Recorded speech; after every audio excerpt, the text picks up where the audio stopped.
Siguro no, nanay, hindi na hindi na ako papayag maging artista ang anak ko.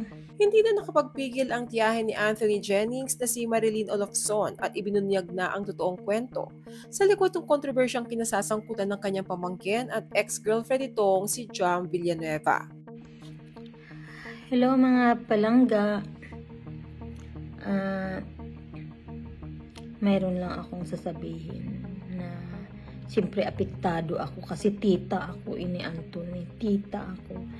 Ang sakit, umiiyak ako, nasaktan ako sa mga pambabato sa kanya, lalo na kaya yung lalaki yun na ang amin, lalo na kaya yung babae.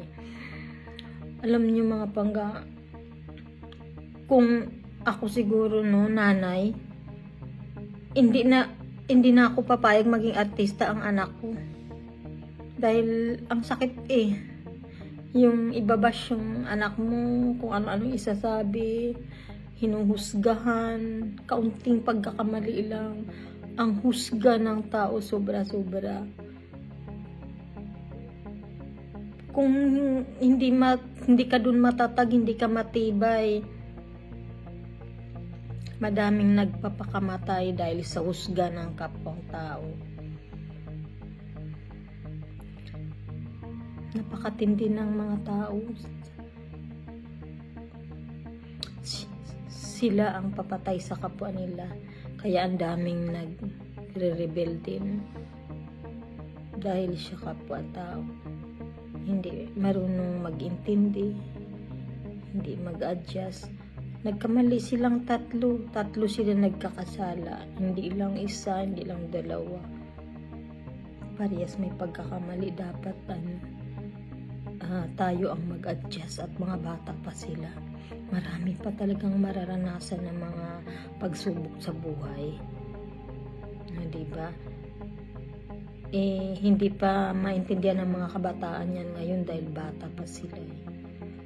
Yung nagsasalita ng sobrang panghusga sa kapwa ay sana kayo ay napakabuting tao na wala kayong linabag sa batas.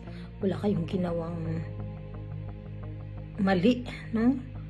Lahat na ginawa nyo sana ay tama. Sana na tama kayo.